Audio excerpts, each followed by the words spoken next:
If you've ever walked into the gym feeling a little bit under the weather or not quite ready for the work you've got to do today and wondered how you should modify your training to get the most out of the session, this video is for you. We're going to have a look at the things that influence how you feel coming into the gym and the context in which any one session happens so that you can better understand how to modify your training efforts, both in terms of your intent, but also your actual output, in order to make the most of the training session you've got in front of you, but also to set you up to continue to make progress down the road.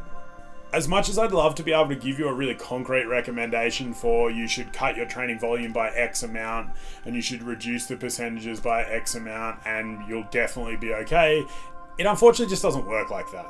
There is no right answer to this question, so instead of this video being about giving you very concrete recommendations that you can write down and then never really have to think about again, this is about helping you understand all of the context that goes into any one session and a training plan overall, so that you can make the best decision for you on the day that you're thinking about at the moment where you need to make that decision, rather than relying on some external heuristic that doesn't actually work in 99% of cases.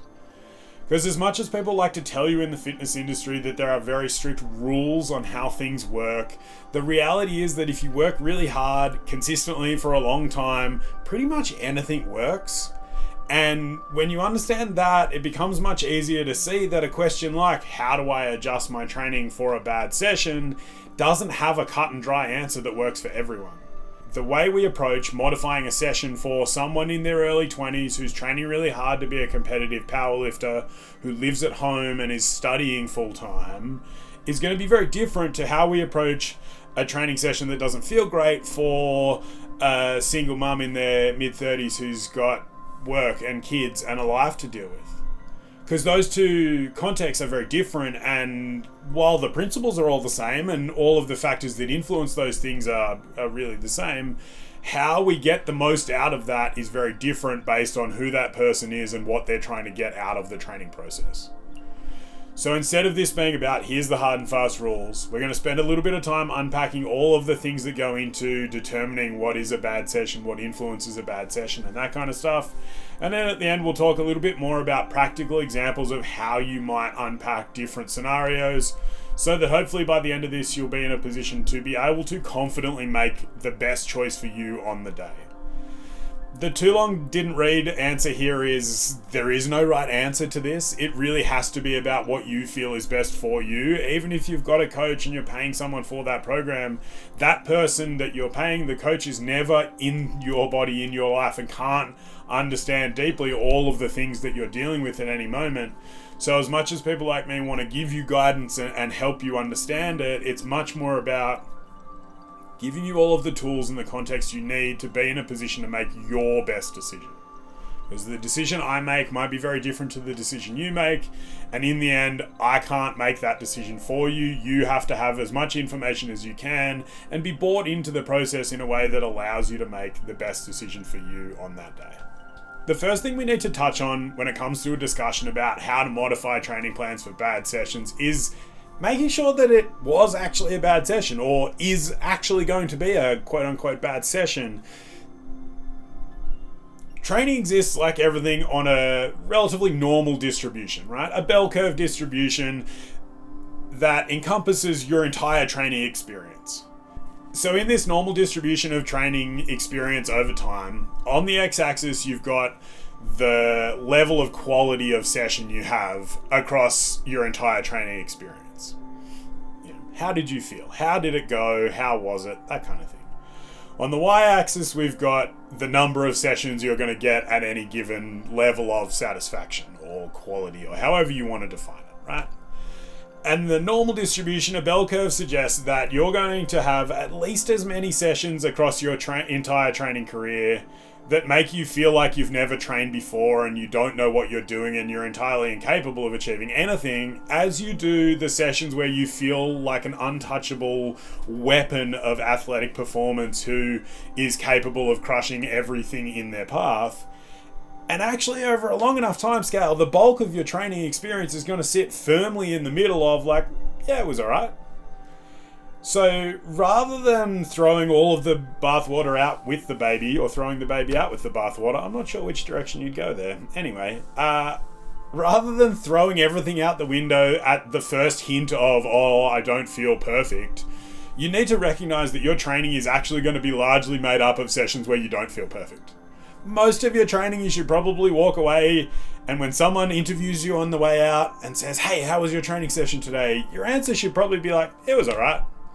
Because like anything, if you spend too long at either end of this spectrum, if you spend too long in the woe is me, I'm miserable, I don't know what I'm doing, or too long in the oh my god, I am an untouchable freak, you're actually probably missing something. Now, I don't like this being a fear-mongering discussion, but when you've been training for years and decades, you'll remember very distinct patches of training that were like, oh, that period of training I felt amazing and it was incredible. And then you'll remember very distinct periods of training where it sucked and everything was miserable and you hated it. But actually, most of it you'll just kind of forget about, because most of your training just kind of happens. It's just there. It just is. You've just done it and you've done enough to do the work for the day and you move on.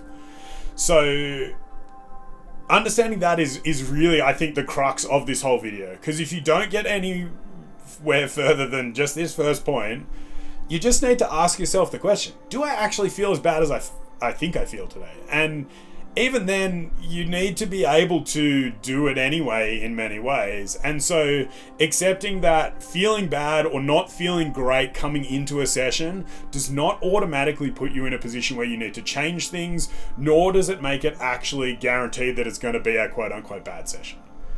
Personally, I've had plenty of sessions where I came in feeling like absolute hot garbage, and I felt like maybe today was going to be the worst training day we've had in months, and then you start warming up and you start moving through things, and then all of a sudden you feel amazing and you've had a really good training session. So the first point, and I would again argue this is the most important point, is don't just throw everything out the window because you don't feel good coming into it. A lifetime of training is going to encompass everything from I feel amazing to I've never trained before and I hate everything. And when you recognize that it all exists on this spectrum, you kind of learn just to lean into the sessions where you don't feel as good. And that's where we're going to go through then the rest of the things that influence those sessions, how you can just pay attention to them. Not necessarily that you have to change everything in your life to make everything perfect, because that's really not realistic.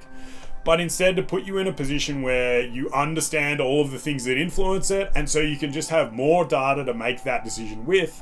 And over time, you will inevitably make a bunch of bad decisions and a bunch of less bad decisions.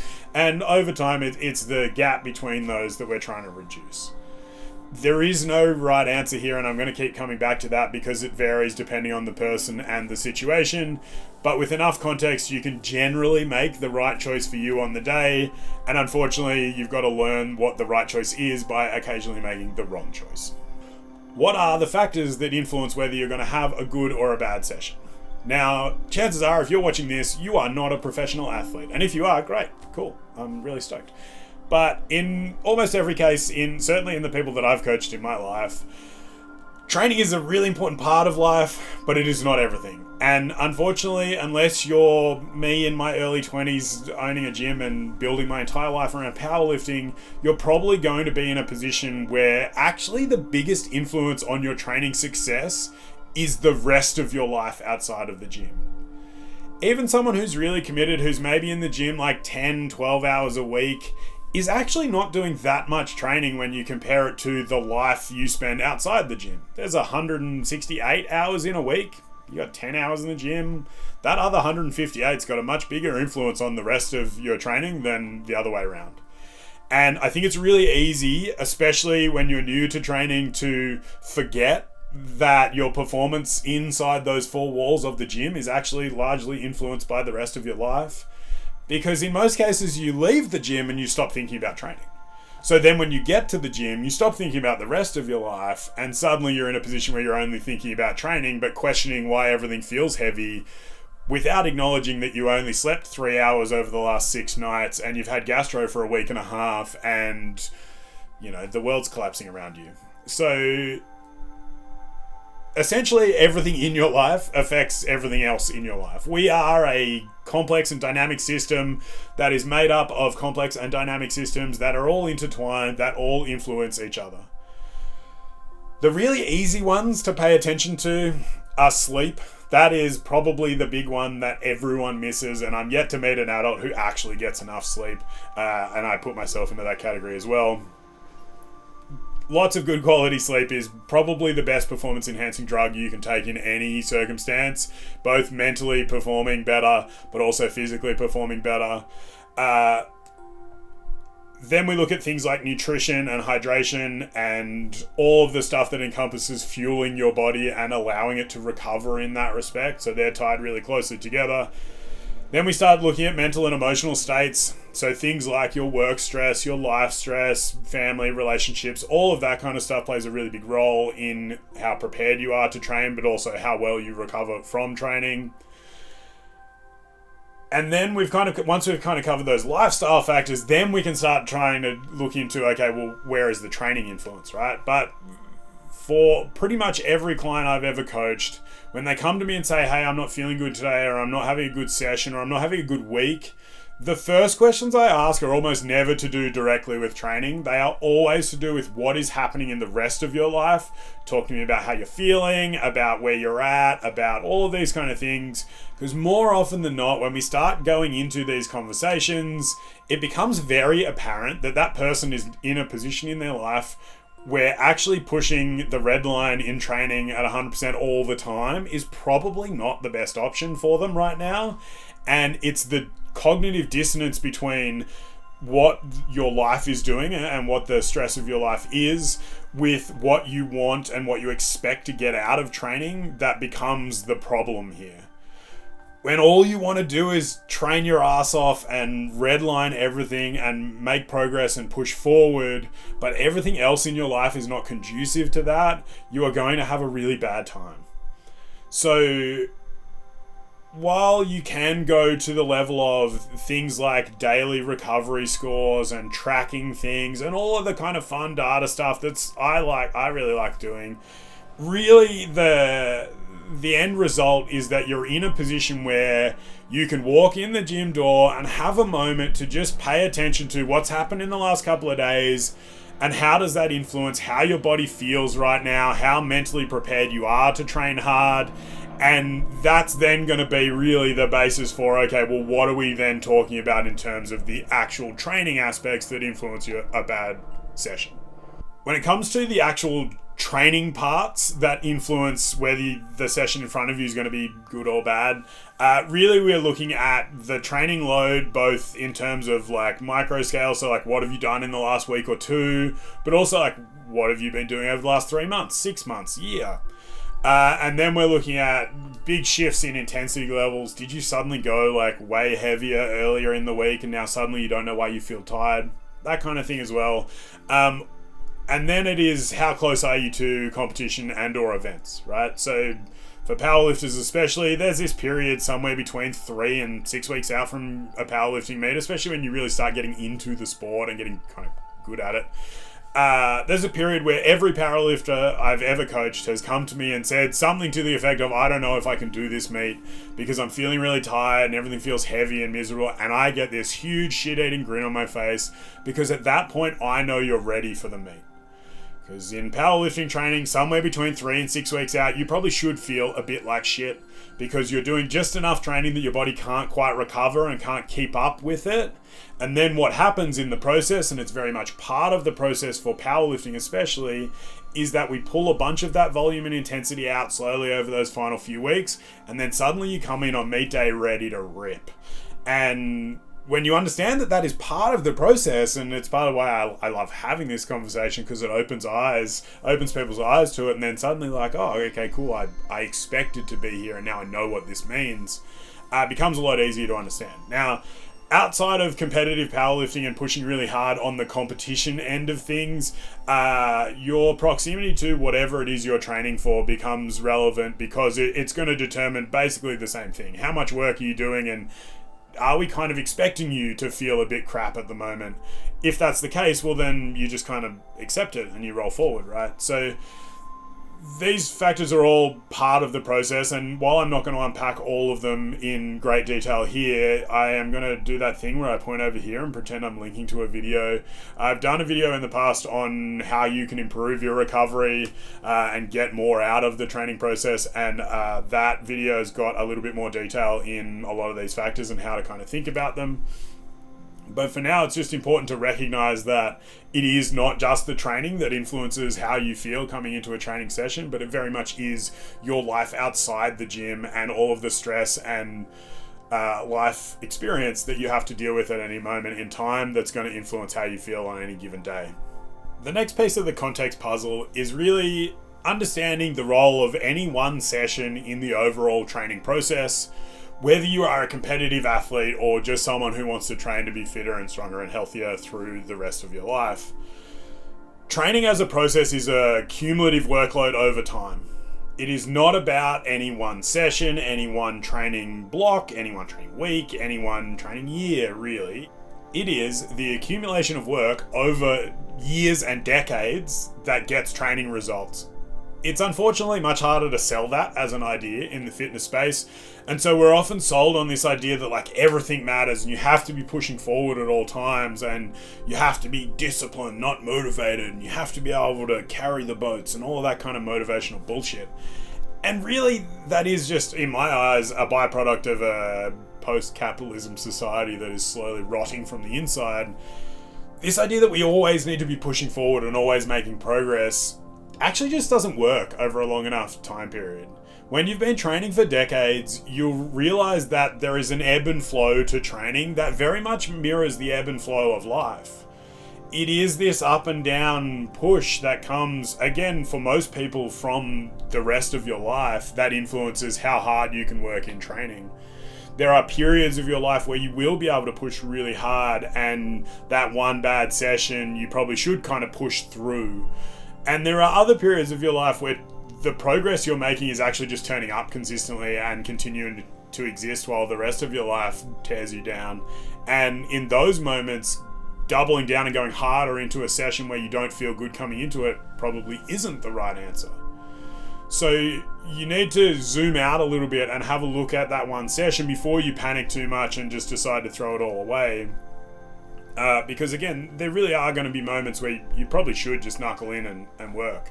And for a lot of people, there are also lots of moments where actually what you should do is to turn around and go home. And we'll talk more on practical ways to address that kind of thing later on. But for now, it's just easiest to say that this one session probably doesn't make or break things. I really think in this scenario, the more you can zoom out and realize that that one session is likely not going to drastically influence your training results over the course of months and years, the more you'll be able to rationally and with some objectiveness assess what is the best decision for me on any given day. Because it's the emotional hold on like I have to be working hard all of the time and constantly pushing forward that's actually going to, in the long run, probably bite you in the face.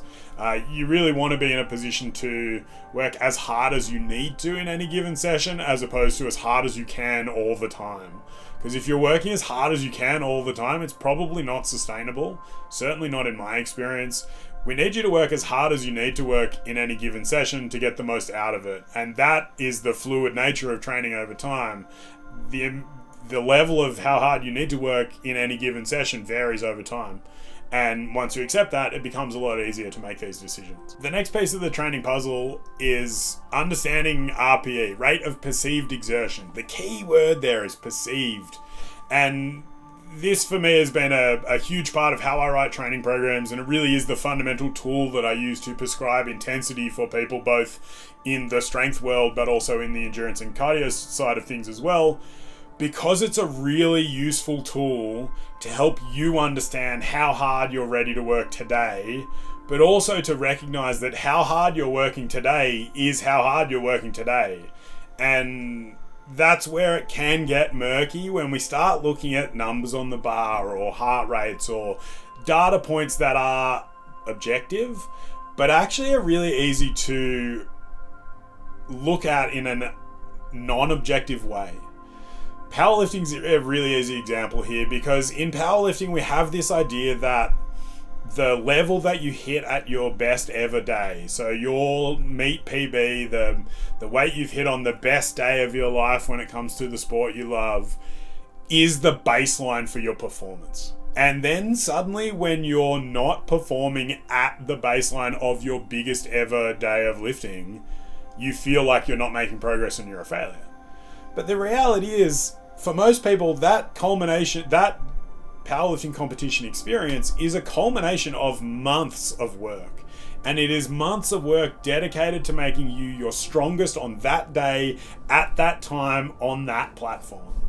And if you're to use that as your baseline for performance, what you're going to very quickly find is that the rest of your training feels like it's not enough, because you're using this metric that is peak performance to measure against your average performance. Because really, training is just cumulative average over time. It is not any one peak or trough. It is the cumulative average over time, moving in a largely upward direction that makes progress. So when you recognize that your best ever meet day is not a good baseline comparison for how you're feeling 6 weeks after a meet, when you're doing lots of high volume rep stuff that you haven't done in a while, it becomes, again, a little bit easier to separate out the emotion of comparing one number to another and recognizing that actually this session is not the same. You can't use it as a comparison for how it compares to your powerlifting meet results. That's where RPE becomes a really useful tool. Traditionally, programs were written with percentages of a 1 rep max, and this is where we really ran into problems for a long time, was people using these best ever numbers as then the driver of what you should be using in training. And really that just doesn't work because of all the factors we've said, but also like the mental state that comes into competing that is hard to replicate consistently in training and all of that kind of stuff. So that's where RPE becomes really useful. I've got 2 videos. Can I do 2 videos? I don't know. I don't know YouTube well enough to know that. I've got 2 different videos. One on how we use RPE in a strength context, and then one on how we use RPE in a cardiovascular endurance context. The scale itself is exactly the same.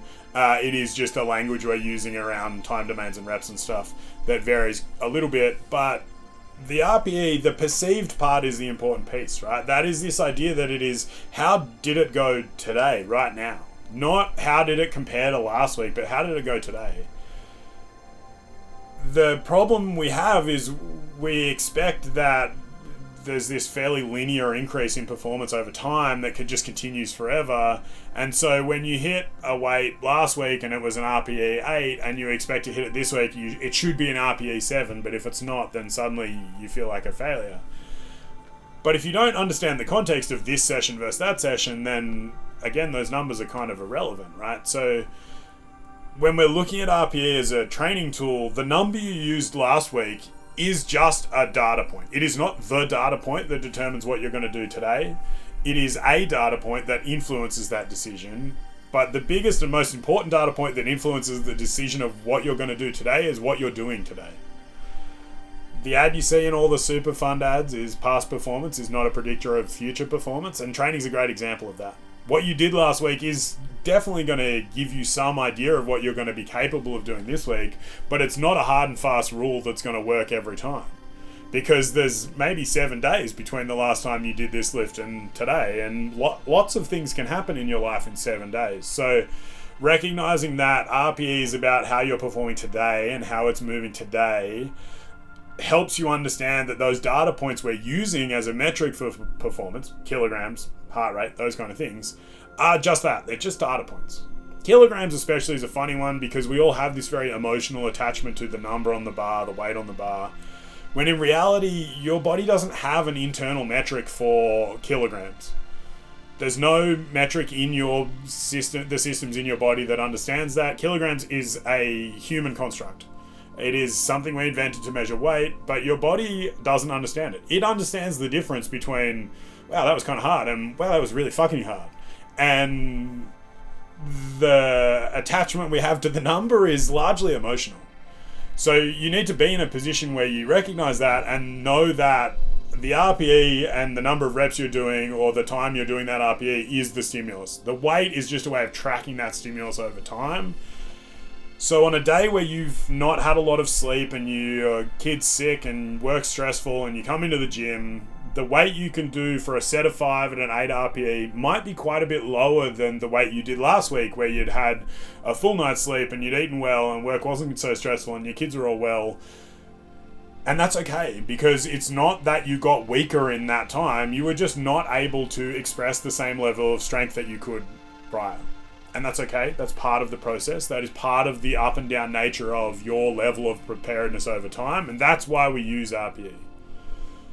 So looking at, is this going to be a bad session? Is it a bad session? Based exclusively on the number of reps or the weight and the time domains and things like that is missing a lot of the picture. And often you can get more out of your session by ignoring what you did last week and just focusing on, okay, well, what can I do today?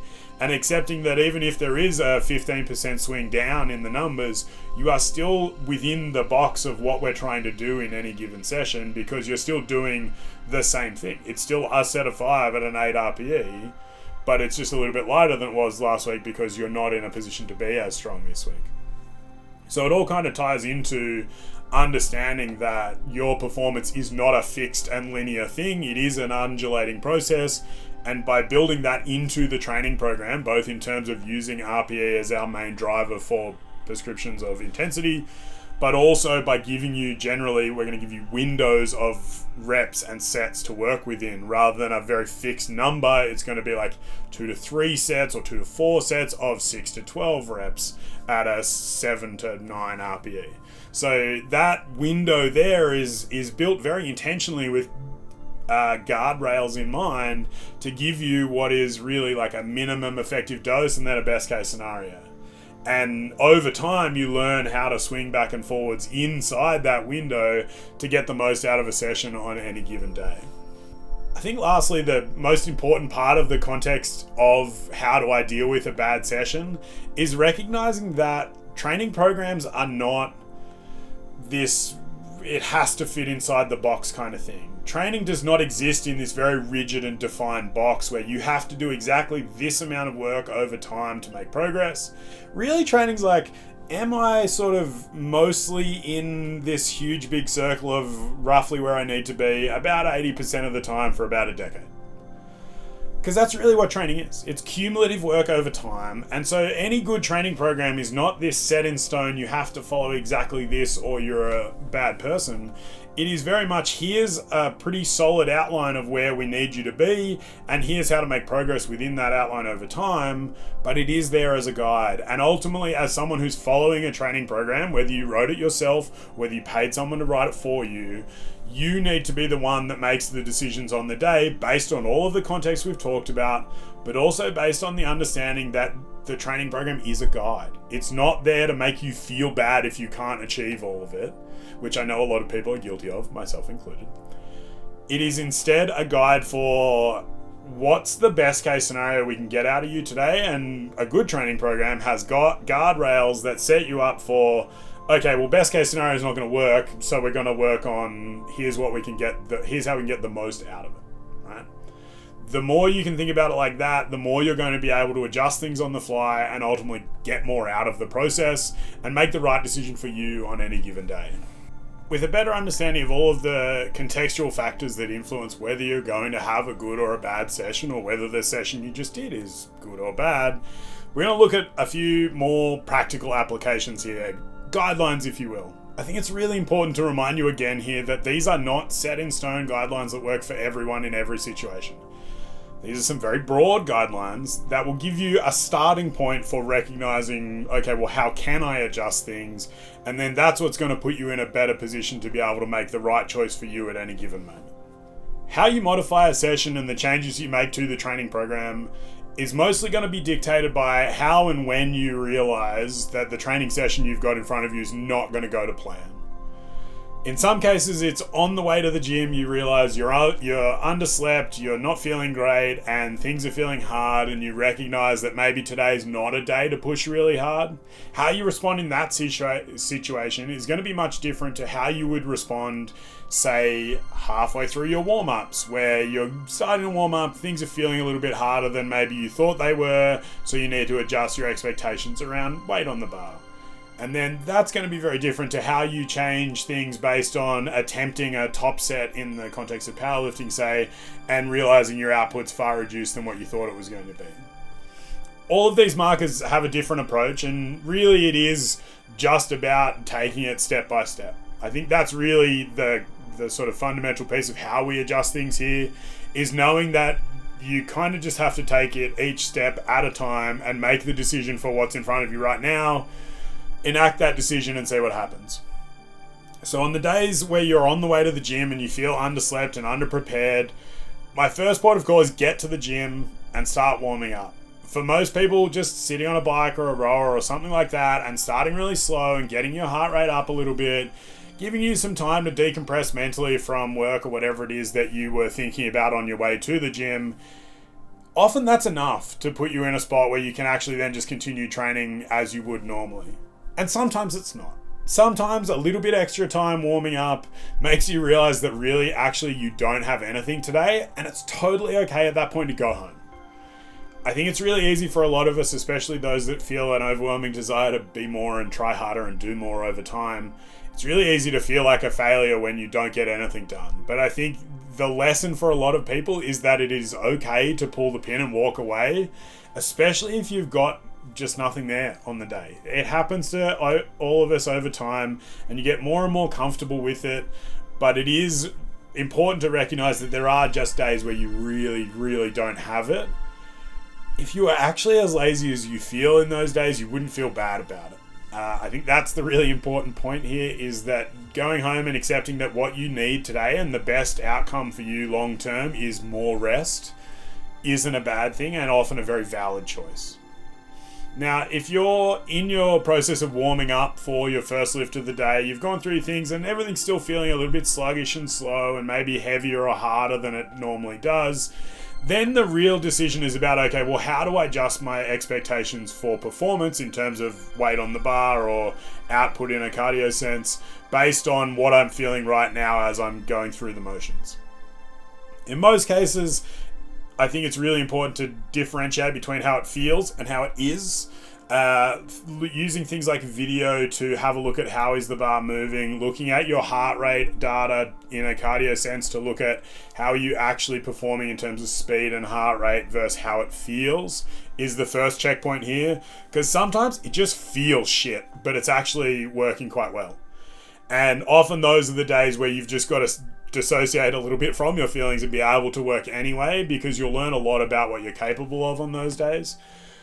But if it really is underperforming and those numbers are worse than they were last week or lower than they were last week, and or you're not performing at the same level, then it is just really important to adjust your expectations down a little bit. You can still work hard just within the bounds of what you have today, recognizing again, as we mentioned earlier, RPE is the important part here. Perceived exertion. How hard is it actually today, and how hard are you working today? Because that's really what's going to help you in the long run be in a position to get the most out of the session you have in front of you. As you're going through a session that maybe started off feeling not as good, and maybe it gets a little bit better after a warm-up, the next question is like, where do I stop? And I think performance is probably the easiest indicator here. If you're going through your warm-ups and they don't feel great, but you do want to push through them a little bit, and you hit your top set and it's okay, and then you hit your drop sets and they're okay, and then after that you go to do the next exercise and you've just got nothing left, it's probably a good time to call it. There are then some scenarios where you might get a set in and be like, oh, it feels all right, and then the next set is complete garbage, and that's okay. Call it there, right? So you're allowed to just address it one step at a time instead of looking at this whole process as an all or nothing thing. Either I did the whole session or I did none of it. If all you did was get in, warm up, do your first exercise for the day, and then go home, you got something done. And that moved the needle, and often that's enough to keep the thing rolling forwards. And being okay with that is an important lesson to learn. So knowing that there is an exit point at any point in a training session that you want there to be is, again, a really important part of understanding how to best get the most out of what you've got today, not just in this context, but also in the context of I want to still be able to continue to get a lot out of it for weeks to come. The practical recommendations for how to actually adjust load, volume, those kind of things are kind of the same for a strength or a cardio session, and they are really just general guidelines, right? I really want to stress that the numbers I'm going to give you here are not fixed. They are just like a rough idea of a starting point, and they might be too much and they might be not enough for some people, right? So generally, we talk about the idea that you recover better from intensity than you do volume. So in the lifting context, that means you're probably going to be okay with doing something heavy for a few reps, but not many sets. And you're probably going to be able to recover a bit quicker from that than you are from smashing, 10% less, but for multiple sets. Same kind of goes for cardio stuff, like shorter and more intense sessions you'll probably recover okay from. Really long, slow, epic ones are going to be a bit harder to recover from. So starting with that as a sort of marker is important. From there, I generally think something like about 20 to 30% as a reduction in volume across both either an exercise or a whole session, and then starting with a reduction of intensity in somewhere between no reduction and like 20-25%. As I said, this is a very broad guideline and a starting point. You will learn over time what works best for you and how much you need to modify things to feel good on any given day. But starting somewhere in those windows is going to be a useful sort of guardrail setup. And the last thing to touch on is to recognize that actually output is not the only measure of training validity. There are lots of other ways to modify a session to still get some positive training adaptation out of it, but not be focused on pure output. So things like reducing the load and being able to focus a little bit more on technical execution, or putting yourself in a position where the goal is to move a little bit slower and feel the muscles working in a different way. All of these are ways of essentially just reducing intensity and load that allow you to focus on something different, which often for someone, especially in my experience, both personally and professionally, who feels the need to get positive progress out of every session, having a different focus for that session is a really useful way of negating that nagging voice in your head that says I'm not doing enough. So having a session where the goal is, okay, I have admitted to myself that I feel like crap and I probably should feel like crap today because I haven't slept and I drank too many beers on the weekend, and going into a session with the framework of, okay, I want to leave today's session feeling better than I do right now. That is a perfectly valid approach and a great way to adjust a training session on a day where you don't feel good to ultimately still get something very positive out of that session and being able to continue to move things forward from there. That pretty much covers everything I really want to talk about in this context. We've covered the factors that influence your training sessions and how good they're going to be and maybe how bad they're going to be. And we talked a little bit about some very broad guidelines for practical applications. Everything else from here is about you making the right decision for you on any given day, in any given timeline. I've always liked to live off the idea that you should make a better decision. It doesn't always have to be a good decision. You can go from making a really bad decision to making like a less bad decision and still have made progress because you're making a better decision. And I think if you add that to your lexicon of how do I modify my training over time, you're going to be able to feel a little bit less bad about it and about yourself and how much you can give on any given day, but also be in a position to still know that this is an ongoing process, and part of any ongoing process is making decisions, making mistakes, and learning from those mistakes over a long enough time period. That's it, friends. I'll see you soon.